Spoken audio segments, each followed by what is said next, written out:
Hello, everybody. It's good to see so many of you joining us this afternoon for the third in our autumn series of online talks. I was just looking out of my study window and thinking what a perfect afternoon it is to be curled up on a seat with a cup of tea. I can see lots of people with cups of tea, lots of familiar faces as well. While it's a bit drizzly and grey outside, and to listen to our expert archaeologist, Philip, who's an old friend of the Minster and a great friend and mentor to me and the rest of the staff who are working on the Leaves project. Just a little bit of housekeeping, inevitably, and then we'll get on with introducing Philip.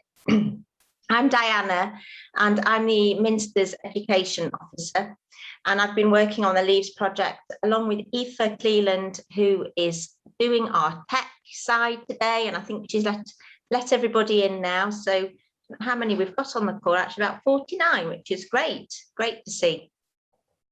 I don't know if Helen's here as well, but Helen, if you are here, hello.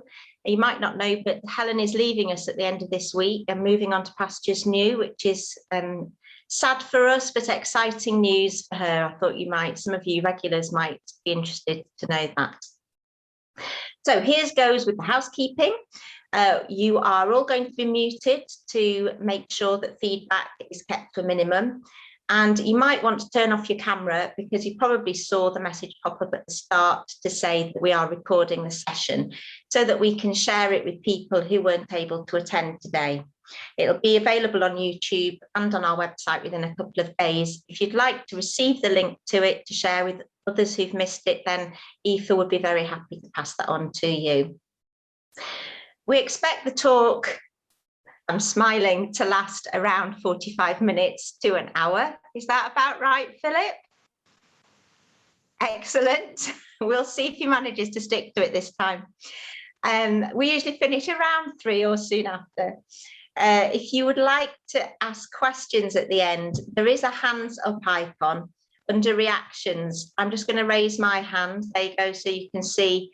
You can raise your hand so it's clear that you want to ask a question, or feel free to put comments and questions in the chat throughout the session. These talks are free, thanks to the generosity of our speakers who give their time so generously. We do invite donations, as you're aware, and currently, just so that you know, these donations are going directly to making improvements to our community gardens at the Archbishop's Palace, which is part of the Leaves of Southwell Project funded by the National Lottery Heritage Fund. So thank you for your donations. They are very, very much appreciated. Right, I'm going to shush now and introduce Philip. The talk he's going to give this afternoon is entitled Architects, Priests and Masons in the Middle Ages. And Professor Dixon is our cathedral archaeologist. Just a little bit about him. He started off his career in the Royal Navy and then studied art, pardon me. Then he studied art at the Slade and modern history at Oxford University. Since then, Philip has been a lecturer in medieval archaeology in many universities, including the University of Nottingham, Durham University and Christ Church, Canterbury. During the past 30 years, Philip has also been involved as a consultant or contractor in many projects.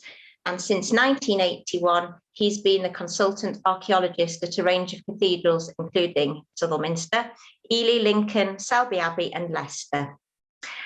Philip, it's over to you.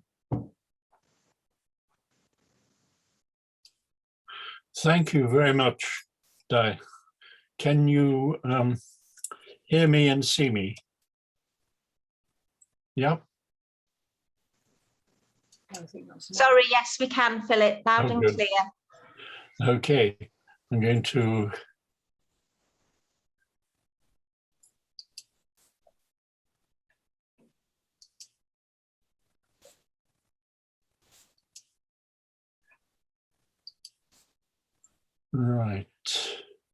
share.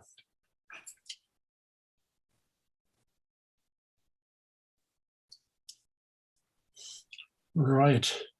Can you now see the first slide on the screen? I can. That looks perfect to me. Okay. I'm starting this one partially to remind you that in the Middle Ages, it wasn't quite like ordering a pile of bricks and expecting them to arrive sooner or later.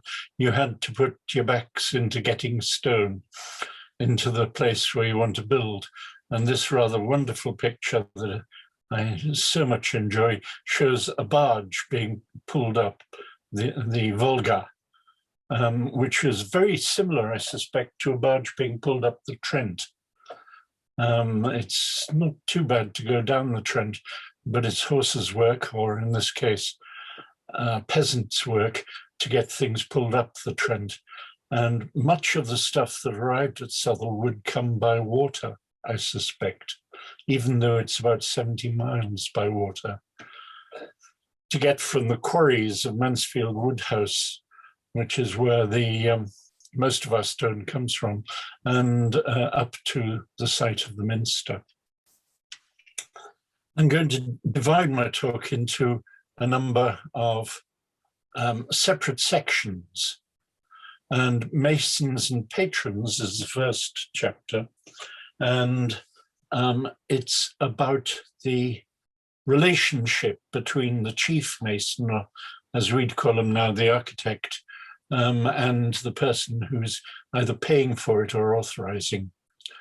And I'm going to talk initially about two castles. I don't know if you're expecting me to talk about castles for a few minutes, but this is because we know who, in many cases, who the patrons were for castle building in the Middle Ages, and sometimes who the masons, the chief mason, master mason was. And I'm going to show you a couple of them that I've been working on recently. At Newcastle on Tyne and Dover. And we know they were both built by a mason called Morris from 1168 to 1188. The two great towers were built for King Henry II. There's Morris's great tower at Newcastle on Tyne, and you can see a number of things actually that I should point out before we go, quite visible breaks in the masonry, which equate rather remarkably to the years we know this building was being constructed after 1168. And it's a complex building, and it's quite unlike, as we'll see, Dover. And the reason for that is the purpose of the buildings. Newcastle has a quite complicated plan for such a small building. You entered the structure at the top. This is the basement, that's the roof, by the way. Each of these squares represents a chamber. And so you went upstairs, a flight of stairs, and entered the hall, which has a kitchen type arrangement, a well room and a heating room, and chambers opening off it. The floor below this is actually the living accommodation with its own pair of chambers and separate access. Then below that again is the guard room.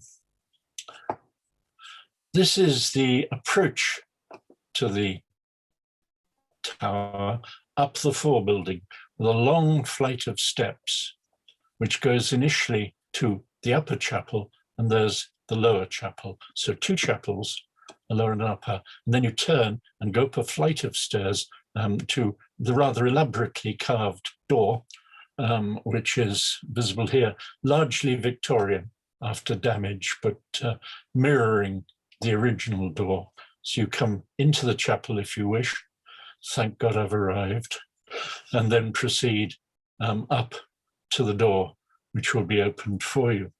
And you can see the door is arranged to make it more prominent and more important as you get closer and closer to it upstairs. And when you get in through there, I've got somebody entering the room, but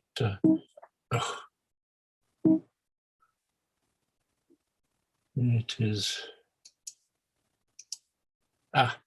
As you get in through, you find that you haven't reached the top of the stairs. You continue up a flight of stairs till you enter the great hall.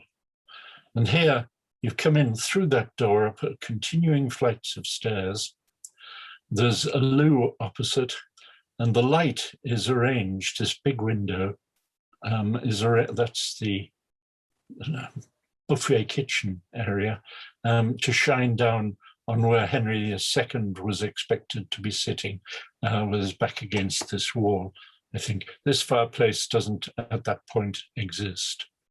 So this building is arranged so that the king is inside, and anyone else coming up must feel slightly oppressed, because they have to keep climbing upstairs to go and see him already sitting up there.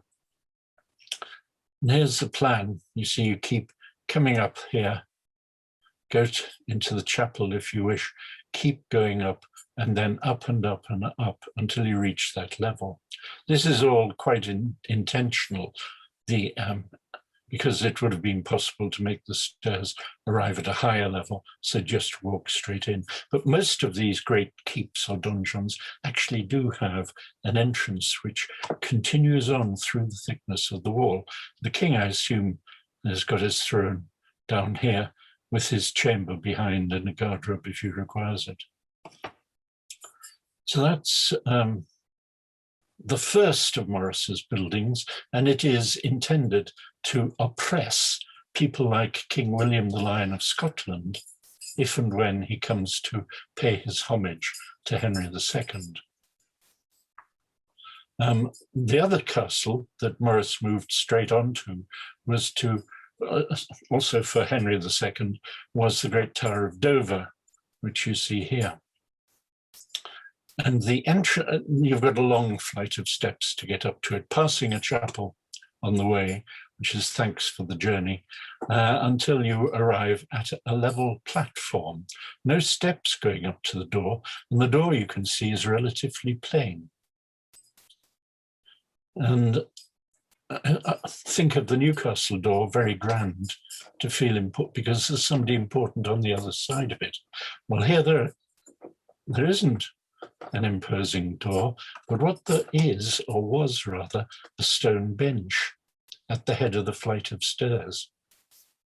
And I think that this is where Henry II was expected to be sitting, so that the person who was arriving to visit him would go all the way up the second flight of steps outside and arrive steadily at the feet level of Henry II, and then going on up. And this was an open air space, and probably cold.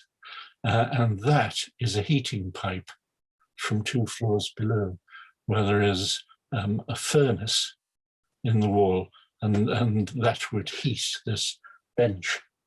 And then whoever it was supposed to be, probably the King of France, who visited in 1179, much to Henry's discomfiture.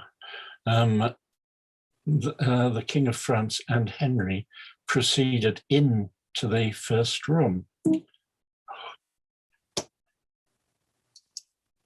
and came out here. And instead of going up and up and up, they went down and down and down to the floor level of the Great Hall. And I assume that the whole of this arrangement was so that Henry and Louis, King of France, or somebody else of regal status from Europe, would arrive at the head of the flight of stairs, flanked by people who'd gone before him, a bishop or an archbishop or two, and chamberlains and so on, in order to be greeted by people already in the donjon, inside the keep, the court, so that they would be demonstrating their superiority at the head of the flight of stairs, not unlike Strictly Come Dancing and all that sort of show on television we see nowadays, where stars or celebrities come flouncing down flights of stairs down to a lower level. This is what I think we're seeing here. And then beyond that, they could proceed to a private room or even to an upper chapel, flanked by a private room for discussion, which could still see the altar of the chapel inside. So this is a very complicated arrangement, but allowing for high status people to be greeted inside the building. So we've got the same patron and quite different responses by the same architect to something that the patron has clearly been saying, what we want is. Now, the masons and so on, this is the next section, masons, building and drawing. We must remember there's a 13th century drawing that God is the architect. And here you can see the divine with his architect's compasses and so on. And here is the universe with the sun going round the earth. And we have a similar one here from the Holcomb Bible, 12th century, 13th century in the British Library, with God with his dividers showing. The actual architect, as we'd call it, as in fact the master mason. And we can see here probably a master there with a set square,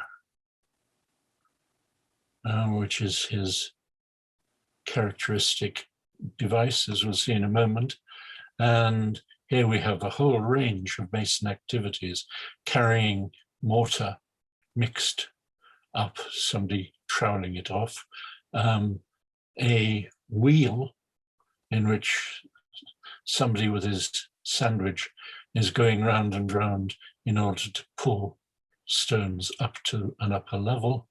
And here you have more stones, already dressed, of course. Here's somebody dressing one at the bottom, already dressed, being fetched up this non-health and safety staircase there, in the typical medieval hod carrying device. And there's a surviving one of these great lifts in the tower at Salisbury, which shows the hatch and the weight going down, and there the rope to lower things and lift them up as required. So masons, I've long had a suspicion that this man, who is not a prince or a king or a merchant banker or any thought, is in fact the master mason of the chapter house at Southwell. One thing that strikes me particularly is that his moustache is carved from high above his nostrils, which is a very odd place for a moustache to grow. And there are, I think, another 4 or 5 of these moustache-wearing individuals in the cloisters and elsewhere at Lincoln Cathedral. I suspect that some of the masons came from Lincoln to the chapter house at Southwell, just as the patron came from Lincoln to become Archbishop of York. The Archbishop Romanus, who was pretty certainly the designer or the patron for the chapter house that we've got at Southwell.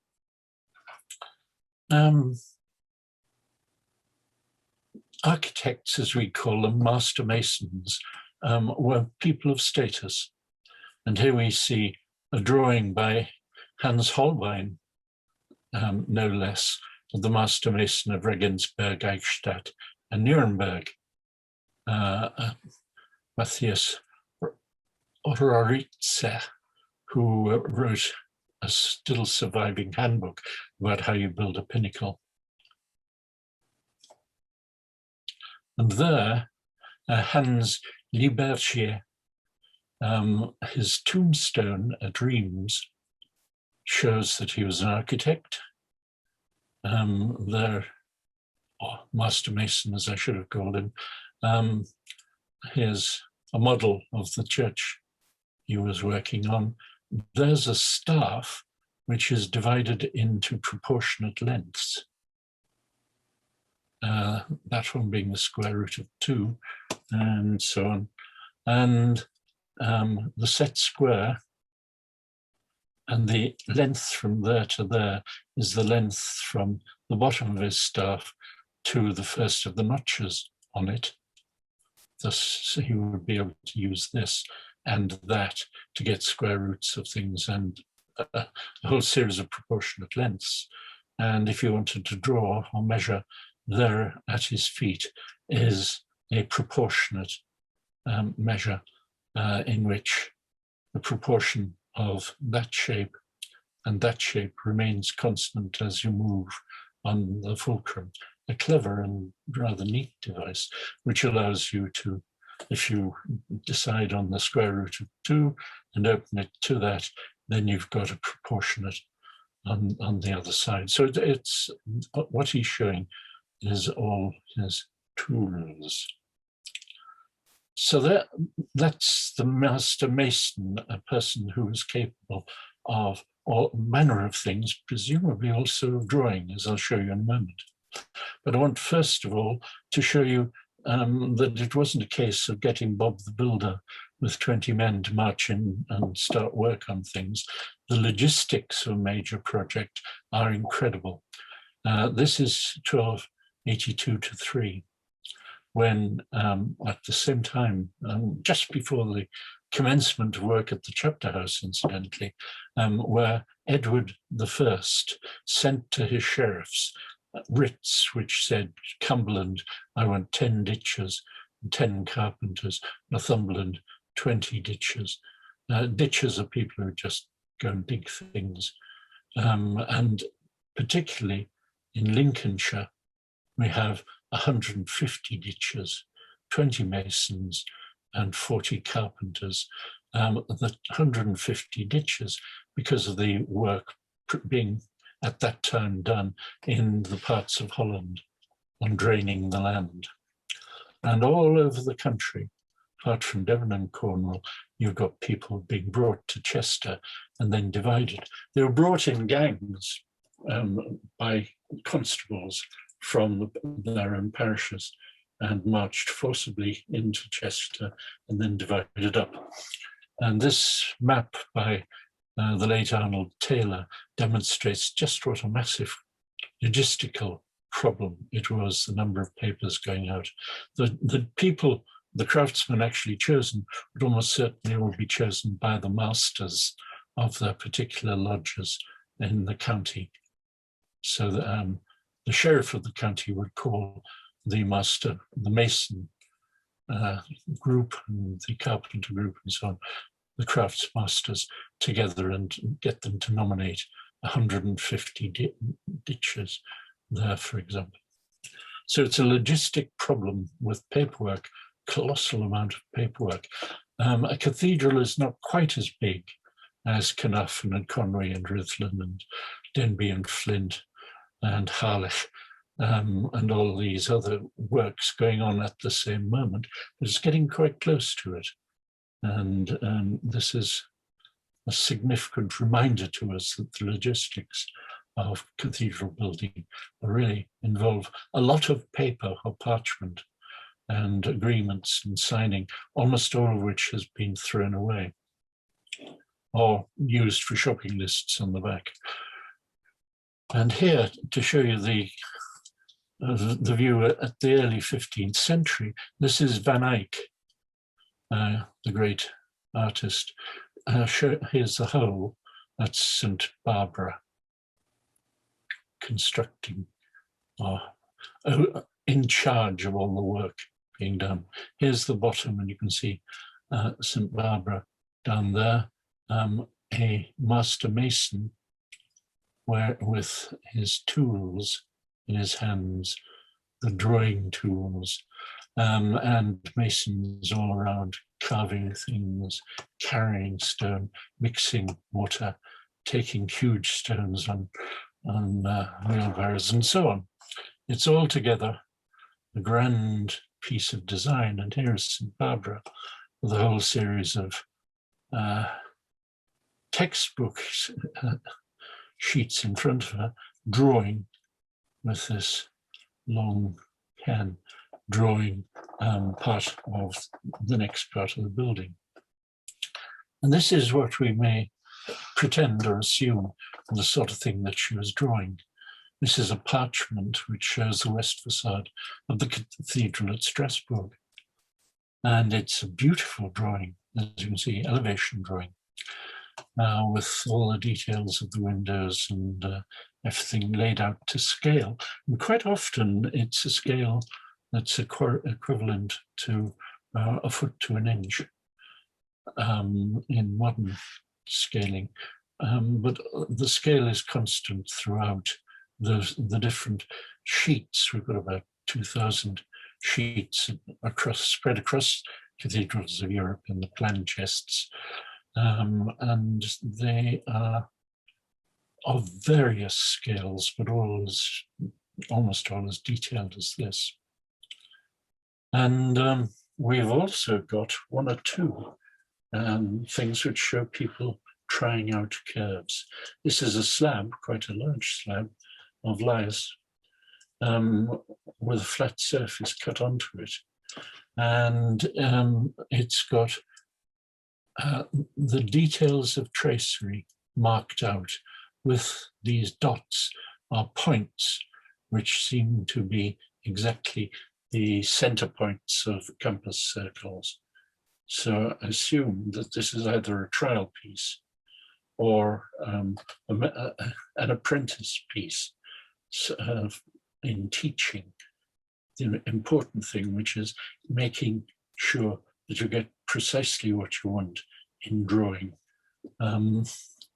And what you don't want is probably these. These are bêtises around there. That should not be touching.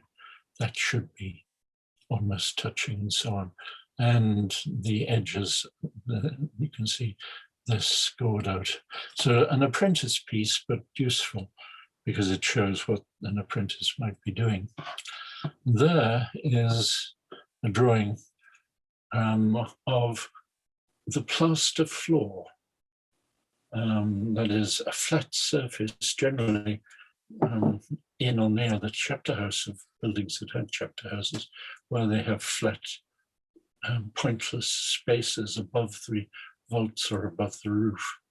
And they're covered in plaster, gypsum plaster, and then they're drawn on at full scale so that stones can be, or templates can be laid and formed for cutting the stones themselves. And when they're finished, they generally put more gypsum on, flatten it again, and then they can start carving it again. So this is what's called the tracing floor, and there are a number of them, but the oak one is the clearest. And here, in central France, near the Massif Central, is a flat roof over the aisle with its flying buttresses cutting through it. And the masons have seen it to be flat and have cut the precise shapes so that they could lay stones on this and make sure that they all fit and they got enough before they started putting them up in the windows. And these are the windows of the immediately adjacent upper parts of the building. And you can see that they've got carvings for starting window embrasures. Now, when you get to a larger scale, there are more problems. And this is an awful warning, which I showed in a talk last year, I think, or the year before. Because it's Notre Dame in Paris. And Mr. Mein Herr Lund was unfortunate enough to choose Viollet-le-Duc's drawing of the cross-section of Notre Dame de Paris and tried to make out how they had designed the height and the width and the spacings of all the interior parts, including the flying buttresses and the vaulting lines. Unfortunately, Viollet-le-Duc's drawing was not actually accurate. So while some parts are quite sensible, start at the bottom and then run up, you see that it passes through that, that's good, but it doesn't actually pass through any other point until you get right to the top, which is actually higher than the building itself. So although this is a very clever way of ensuring that you had squares and triangles and things all crossing one another, it's not right.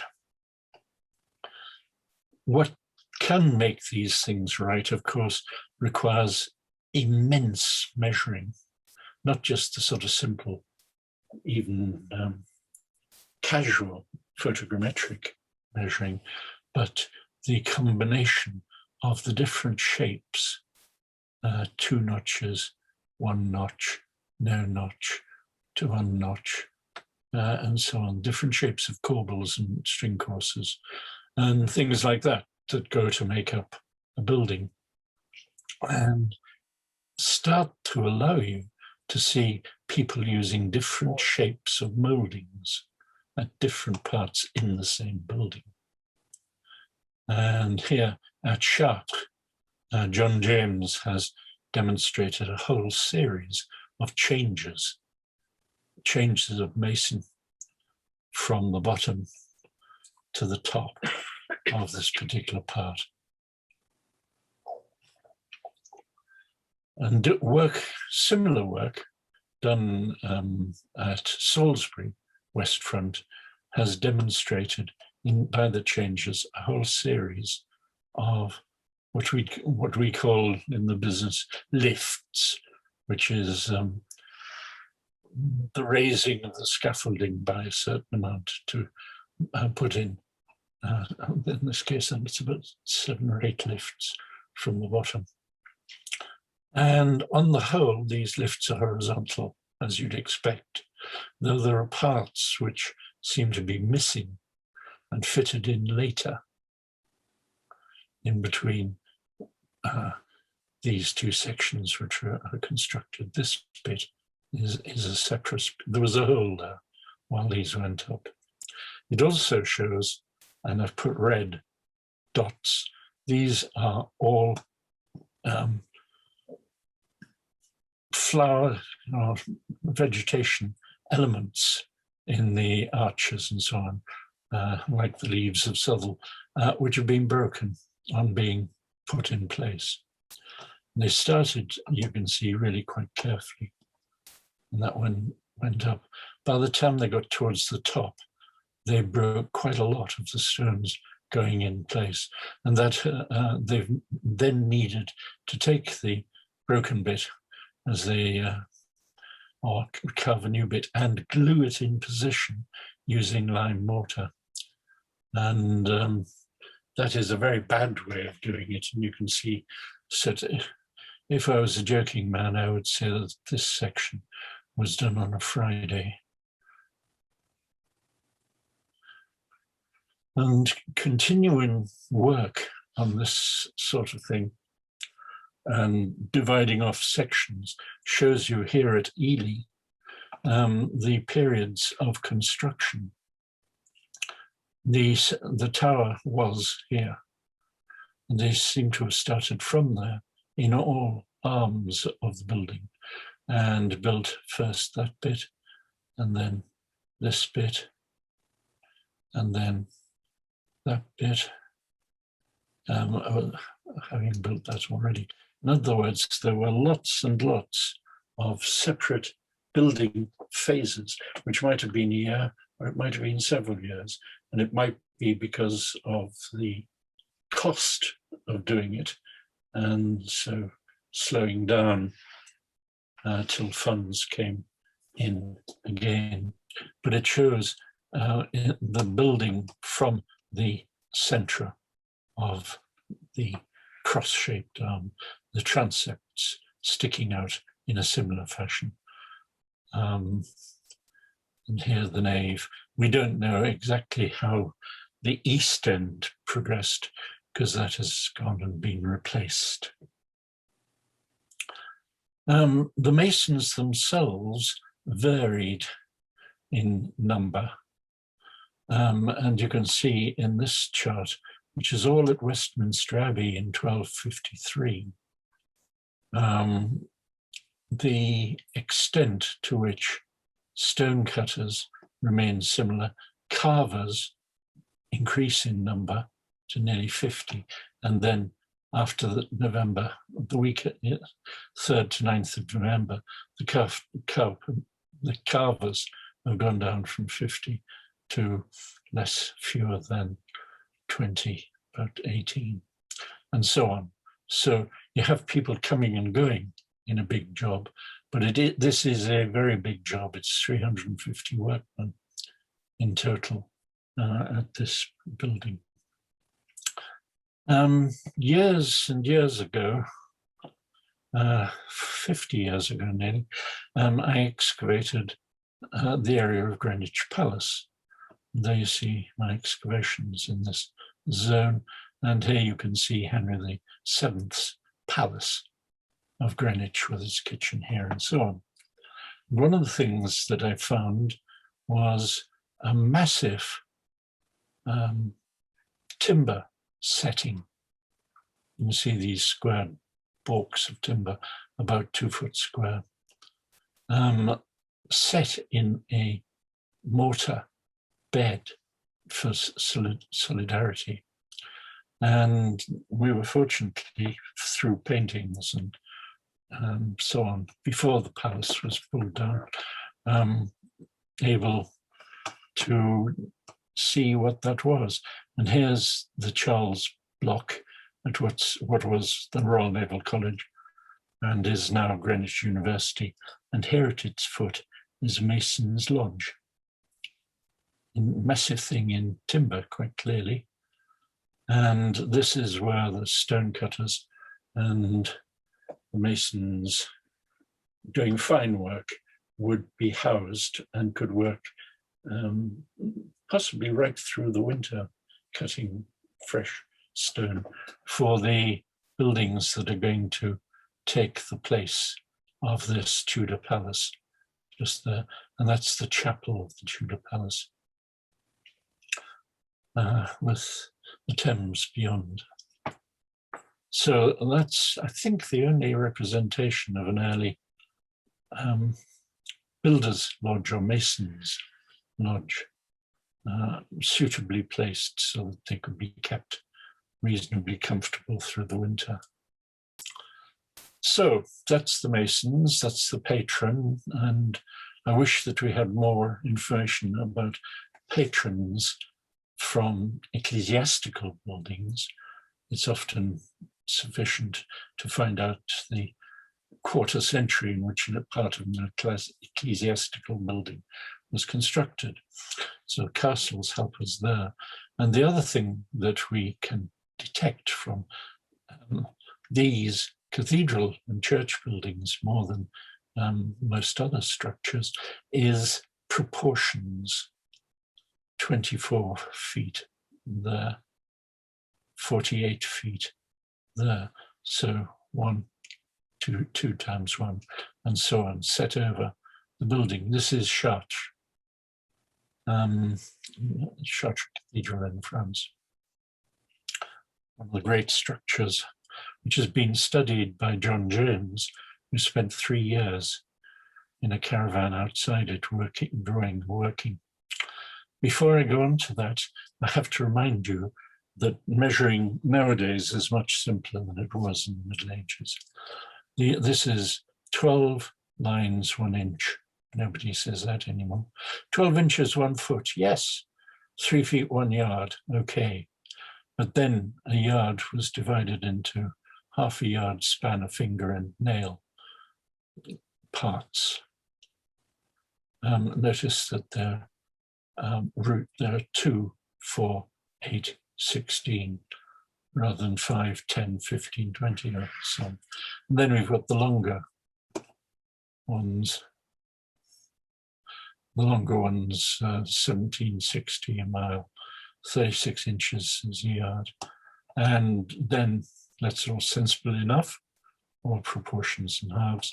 And here are the things, most of which are not familiar to us nowadays, though there were certainly on the back of all the exercise books I had at school. 100 links is a chain, 10 chains a furlong, 8 furlongs a mile, 22 yards is 1 chain, and it's the length of a cricket pitch. And finally, a rod, pole, or perch, which is 5.5 statute yards. But a rod in the country measuring pasture land is 7 yards rather than 5.5, which makes it a little more complicated. And then, since you've seen on the last chart that the foot is the key to everything, unfortunately, feet were altogether very different lengths. The lowest one is, well, this is Belgian foot. The lowest foot was 245 millimeters, which would make 6 feet turn into 5'3". And the longest one is the Bordeaux. Around here, the Pied d'Angoulême is even longer, and that means 6 feet equal 7'8", based on number of feet. And then there's the Royal Foot, and the Pied de Strasbourg, which is 294. So you can't take modern sizes very easily to show the proportions of a building that you're studying, because they may have been using any of these or more feet in their doing. It's quite clear that nobody has a foot of 257 millimeter, 357 millimeters. Could it mean, could a foot be a shoe? I don't know. But this is just an awful warning not to be too confident about measurements, except the proportionate measurements inside a single structure. And even 1 or 2 at Chartres, John James finally decided that a new mason had come in with a different foot because of the sudden and complete discrepancy with the stonework below. And then we've got the issue, which brings priests a little into it, is offset. And here at Chartres, the axis of the building from point Y was off by a foot. And the cross axes were then twisted to form a square at the end. And these are the shapes of some of the axial chapels running around the Chevet. And there's where the altar is. And you can see a discrepancy, and what's caused by James decided in the end that the best misalignment, the reason for the misalignment was the structure that had been burnt down in 1190, which was being used in part as foundations below. And that was on a different alignment from the west front, where the mason had started. And then there's Chartres again. There's the possibility that what you're actually seeing given the problems that we see at this end in the last slide, making it square again, that it's actually a religious scene with creation figure, the labyrinth, forming a square with the center line of the apse.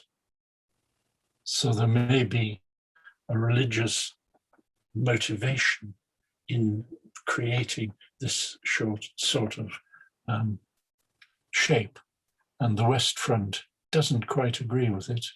That's a bit off, but that's because they were there in the 12th century and they were preserved through in the new late 12th, 13th century building. So they're doing what they can to make the thing regular, but they are forced by the earlier structures to miss out certain points. So that doesn't run through the door of the portals, it runs through the jamb of the portals. And so brings that one not in the center of the transept, which would be there. So this seems to suggest that they're actually thinking of a geometric design for the layout, but that faced with what they'd got, they had to move things very slightly so that they didn't correspond properly. And James then contemplates a second set of lines. That's the position of the altar. That is the center point of the West Front, the earlier West Front, of course. There is the labyrinth. And there, slightly to the right, whereas the last line came slightly to the left, divine wisdom going through the building crosswise, and these being the same distance apart.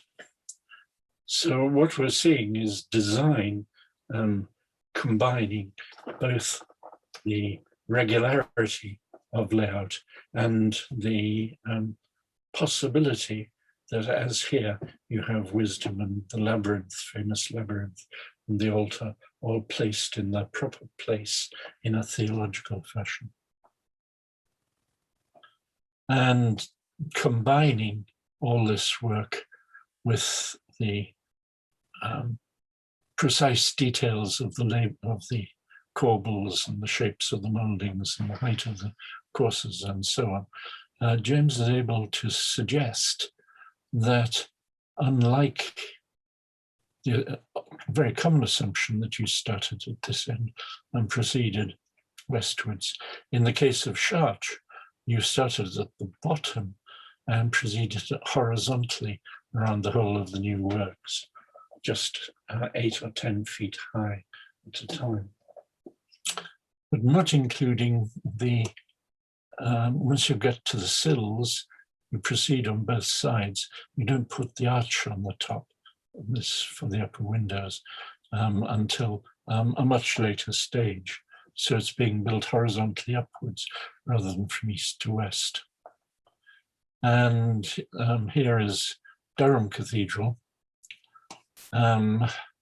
with the changes in masonry, such as the ones I've been showing you, put together with the dates suggested by chroniclers from 1095, 1096, 1099 by this stage, 1100, 1102 for this big stage, running on to 1114. That's the choir at Durham. Started in 1095, finished about 20 years later with the upper vaulting. So lack of alignment can be caused either by errors of measurement or by reuse of earlier surviving structures or by theological objectives. And these we find rather difficult to establish because almost nothing is said of the theology, because the patron, Archbishop, Bishop, dean or whoever it was knew what it was, knew the theological objectives, but didn't bother to mention, because like so much in the Middle Ages, if you know well about it, you don't write it down, because what's the point? It's all very well known. Well, I hope this has been interesting, and I hope that, Diana, you observed that it was 45 minutes long. It's always a pleasure to listen to you, Philip, however long you speak for. Thank you. It was really, really interesting. I'm just trying to work out, I've done something very strange to my view, but never mind. Now, as I'm having slight issues with the view, just a minute, oh, that's better, I've got it. If you'd like to ask Philip any questions, if you could put up your hand using the reactions icon at the bottom, there's a raise hand icon, or by putting your questions in the chat, because it'd be good to get on money's worth out of him while he's here. Have another 10 minutes or so. Well, I'm sure he'd be delighted to answer any questions you might have. No questions, an early tea. Huh. Goodness me. Oh, are Michael and Margaret waving at me? Can you unmute yourself, Margaret? Or Aoife, perhaps you could unmute them. Hello. Hello, Margaret and Michael. How lovely to see you. Welcome to some of our education volunteers. Hello. That was most fascinating. I didn't know about Chartres Cathedral. I think that the altar is not in alignment, as you were describing. I thought it was a theological thing to say, oh, Jesus' head was on one side, and that's why they made it crooked. But actually, you're telling me that it was an error. They had to fit in with what was there already. I think that's fascinating. I think in the case of Chartres, it wasn't theological, but it was a burnt-out ruin. The fire was in, I've forgotten when, 1190 or 1191, which burnt the old basilica down, and they started rebuilding it almost immediately. And the towers had not been damaged in the fire. So the first tick on the box is leave the towers.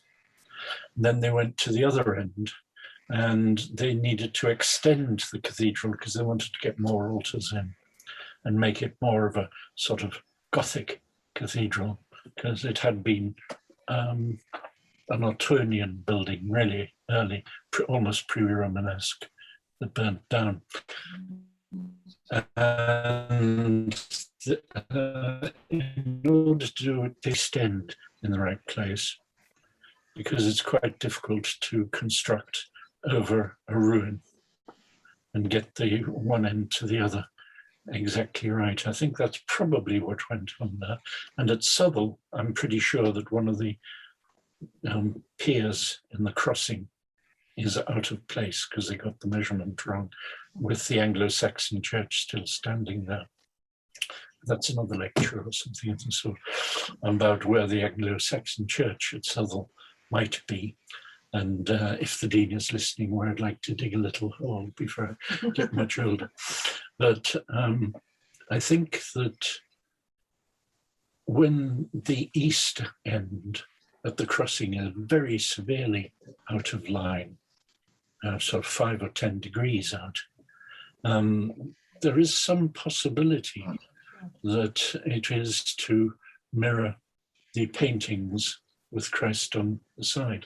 I haven't, this is something would take me weeks, if not months, to check through, but I've got just a feeling that the Christ leaning on the side is later than the earliest examples of buildings.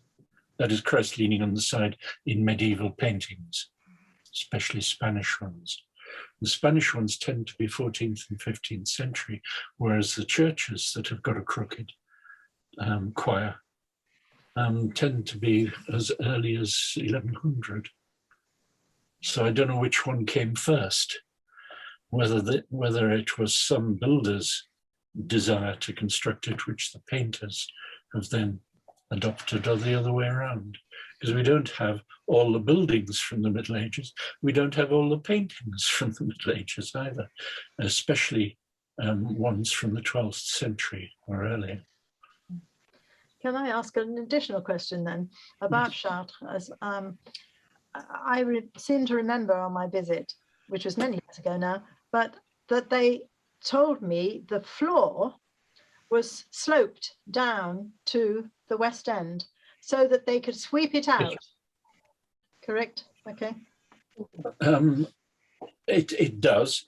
It goes down, I think, 1.20 meters or something from the East End down to the West. And that is probably more common than we know. Years ago, when I was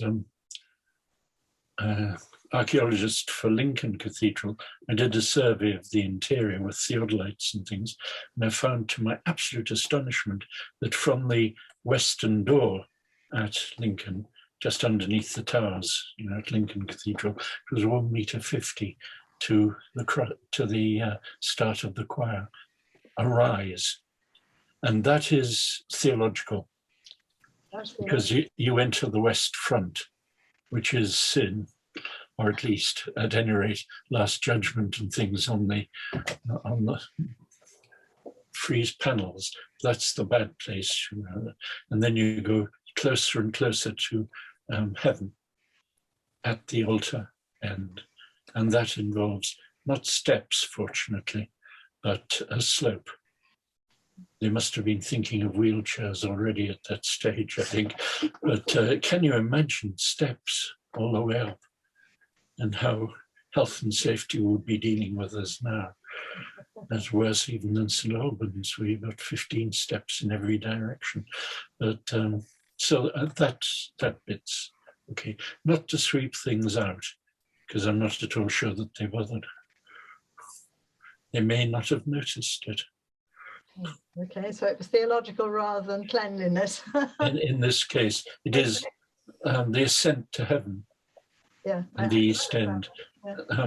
When you get, as we have, great west windows, that's actually the complete reversal of the original theological idea, because the west front at Southwell had lots of little windows, probably 2 rows of round-headed windows, letting in very little light. And that's as proper, because you enter from darkness to the light at the East End. And that's what you should be doing. Well, as ever, it's an education, Philip. Listening to you with these things I never knew, and these little interesting facts. I think Victoria's saying, fascinating, Phil, thank you. Did complications arise with measurements when builders crossed borders, such as James of St. George? Yes, they probably did, except that in most cases there would be a supreme master mason who was responsible for taking ideas from the patron and giving them back until the patron said yes.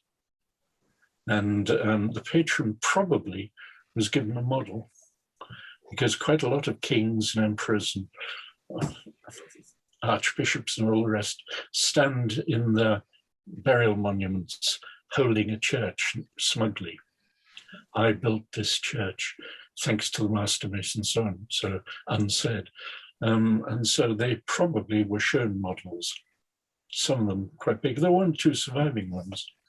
There's one of the chapel at Aachen in the hands of Charlemagne in the tomb, which is at Aachen, which is a reliquary of Friedrich Barbarossa. So he's got, Charlemagne's got what we can see clearly is the existing chapel that he built in his hands, going, I built this. The biggest one I've ever seen, there was one in Florence, which I don't remember, but in St. Paul's, London, Christopher Wren's model. is still up there in the transepts, and it's about 12, 15 feet long in wood. Enormous, you can get inside it. And there's one more question from John, which is which unit of measure was used for the Minster? I don't know.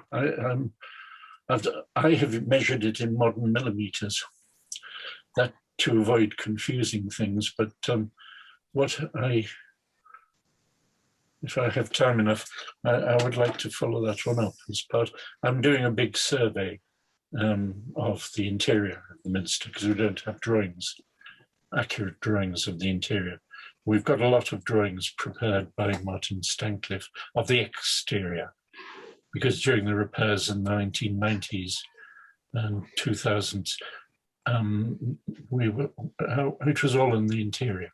Oh, sorry, the exterior of the building, replacing stone and so on. And so that was recorded properly with photographs. The interior has no regular photographs because it's never needed since the 1870s to be replaced. So it's time that it was done. Unfortunately, funds are low, he said, looking forcibly at Durham. Which I can do about the funds, Philip. Well, I can't see any other questions in the chat or hands up. So I think I just take this opportunity to thank you for talking to us again, Philip. And I know Philip and Aoife are working on a couple of after dark tours of the Minster in the next month or so, which seem to be extremely popular. I think they're probably fully booked, but maybe we can twist his arm to do some more for us in the new year. Thank you all for attending and for all your support. It's been wonderful to see you all appearing week after week on our screens. Aoife is going to be emailing an evaluation form to you. It's really helpful to see what you thought, and it helps to inform future sessions, and also as part of our feedback to the National Lottery Heritage Fund, who of course are funding the outreach around the project and all the capital works, which are more or less complete now in the Minster, and just the Minster Gardens to finish off, the Palace Gardens, sorry. The next online talk will be on the 30th of November with our very own Victoria Arthurson, who is here, I think, somewhere. I don't know if she wants to turn a camera on and wave at us. Victoria is the honorary librarian for the Historic Library in the Minster, and she's going to be focusing on the prebendaries of Southwell Minster at the time the chapter house was built. Who were they? What did they do? Why were so many absent from their duties? And she'll also explore the wider view of what it was like to live at the end of the 13th and 14th centuries, the culture, the danger and the church. And she'll be using illustrations from some of our manuscripts and artifacts that reside in the chapter library. And information and booking is now on our website. So I just want to thank Philip once again for an outstanding talk and look forward to seeing you all on the 30th of November. Bye for now. Bye. Thank you. Bye.